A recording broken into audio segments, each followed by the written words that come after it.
जय हिंद प्यारे साथियों, बहुत बहुत स्वागत करता हूं आप लोगों का अपने चैनल वैकेंसी पॉइंट पर। दोस्तों, आपको पता है कि यूपी में किस तरह से बड़ी अपडेट्स निकल के आ रही है। सबसे पहले तो आपको बता दें कि वही आर के विश्वकर्मा जो कि भर्ती बोर्ड के अध्यक्ष थे, तो इनसे मुलाकात तो हम लोगों की कई बार हुई थी। इसके पहले भर्तियों के कुछ ऐसे मामला जिनसे कई बार उनसे मुलाकात हो चुकी थी, लेकिन फाइनली अब ये बता दें आपको कि ये यूपी के नए डीजीपी बन चुके हैं।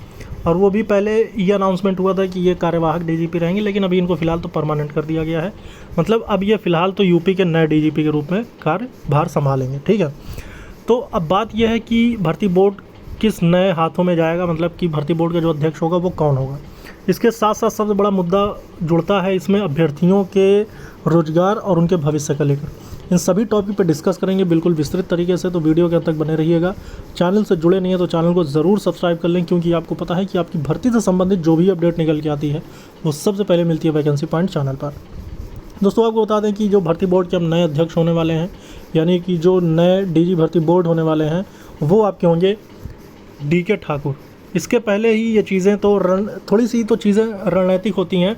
मुद्दा ये होता है कि पहले से ही प्लानिंग चलती है। आपको पता है कि ये लखनऊ कमिश्नरेट के रिटायर्ड कमिश्नर थे जो कि DK ठाकुर हैं, और DK ठाकुर को भर्ती बोर्ड का ADG बनाया गया था। भर्ती बोर्ड का ADG का मतलब कि अब इन्हीं के हाथों में होगा पूरा पदभार भर्ती बोर्ड का, और अब ये नए भर्ती बोर्ड के अध्यक्ष कहलाए जाएंगे। कौन? DK ठाकुर। अब अगर आप कभी भर्ती बोर्ड जाएंगे और उसके बाद आप अगर भर्ती बोर्ड अध्यक्ष से मिलना चाहेंगे तो आपके सामने होंगे DK ठाकुर। तो मुद्दा ये रहा कि अब ये जो वैकेंसियाँ हैं, यूपी पुलिस की नई वैकेंसी, UPSI की नई वैकेंसी और यूपी पुलिस रेडियो ऑपरेटर का एग्ज़ाम, इन तीन मुद्दों पर सबसे बड़ी जो यूपी में अवेटेड डेट्स हैं जिन भर्तियों का लेकर, वो यही तीनों हैं। सबसे ज़्यादा मुद्दा ये है कि दोस्तों, ये नई वैकेंसी आएगी कब कांस्टेबल की, जो कि लगभग 35,000 पदों पर होने वाली है। तो इस वैकेंसी का लेकर तो बहुत सारी चीज़ें सामने आ रही हैं, लेकिन इस पर कुछ भी क्लियर नहीं हो पा रहा है। बहुत परेशान हुआ था, लेकिन इस पर बहुत कुछ सटीक जानकारी मुझे भी नहीं प्राप्त हो पाई, ना कि भर्ती बोर्ड से और ना ही किसी प्रकार के अधिकारियों से। उसके बाद बात रही UPSI भर्ती का लेकर, तो UPSI भर्ती का लेकर भी अभी तक कोई ऐसी एग्जैक्ट जानकारी तो नहीं सामने आई है। जब भी आप देखते हैं जो चीज़ें न्यूज़पेपर में पढ़ते हैं, वही चीज़ें हमारे पास भी होती हैं, वही चीज़ें भर्ती बोर्ड के पास भी होती हैं। इसके अलावा कोई भी ऐसी जानकारी नहीं जिसका लेकर अभ्यर्थियों को राहत मिल सके। अब रही बात यूपी पुलिस रेडियो ऑपरेटर का एग्ज़ाम, अब इन सभी तीनों भर्तियों का रिलेशन सिर्फ एक ही चीज़ से है, और वो एक चीज़ क्या है? वो है आपका टेंडर। मतलब जो एग्ज़ाम कंडक्टिंग एजेंसी होगी, उन सभी पर एक ही चीज़ पर डिपेंड है ये तीनों वैकेंसियाँ। जैसे ही वो चीज़ क्लियर होगी वैसे ही आपकी वैकेंसी देखने को मिलेगी, वैसे ही आपका एग्ज़ाम होना शुरू होगा।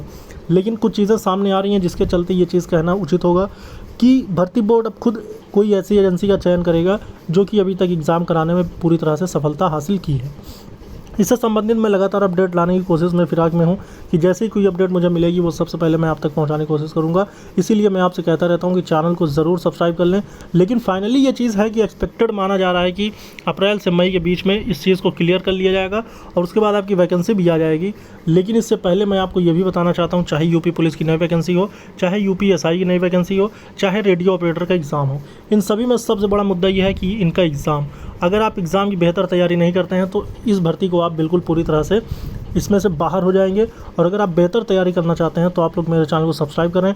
मैं daily previous year question paper upload कर रहा हूं जो कि अलग अलग वैकेंसियों के हैं, जो कि आपकी इन तीनों भर्तियों के लिए बहुत ज़्यादा लाभदायक साबित होगा। एक प्लेलिस्ट बनी हुई है all previous year question paper, उसमें विजिट करें। हर तरह के previous year question paper upload किए जा रहे हैं, आप लोग देखें, उसे ज़्यादा से ज़्यादा प्रैक्टिस करें। और इसी तरह के और भी बहुत सारे कंटेंट मैं अपने चैनल पर अपलोड करता रहूँगा।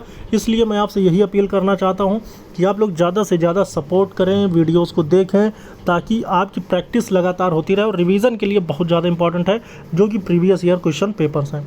तो इसलिए ये सब तमाम बेनिफिट्स के लिए ये चैनल बहुत ज़्यादा इंपॉर्टेंट है, इसीलिए मैं आपको बार बार कह रहा हूँ। और जो भी अपडेट आपकी इन भर्तियों संबंधित आती रहेगी वो तो मैं आपको देता ही रहूँगा। लेकिन आपके मन में किसी प्रकार का कन्फ्यूज़न है तो वो भी आप मुझसे कमेंट बॉक्स में पूछ सकते हैं, मैं आपको रिप्लाई ज़रूर करूँगा।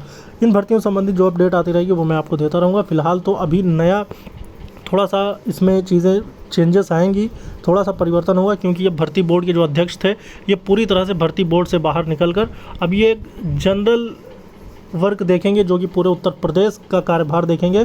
तो अब भर्ती बोर्ड का पूरा कार्यभार संभालने में DK ठाकुर साहब को कितना समय लगता है या फिर ये किस तरह से चीज़ों को आगे संचालित करते हैं, इन सब चीज़ों को देखना होगा। फिलहाल तो नई अपडेट जल्दी ही आपको देखने को मिलेगी। इस वीडियो में इतना दोस्तों, जय हिंद।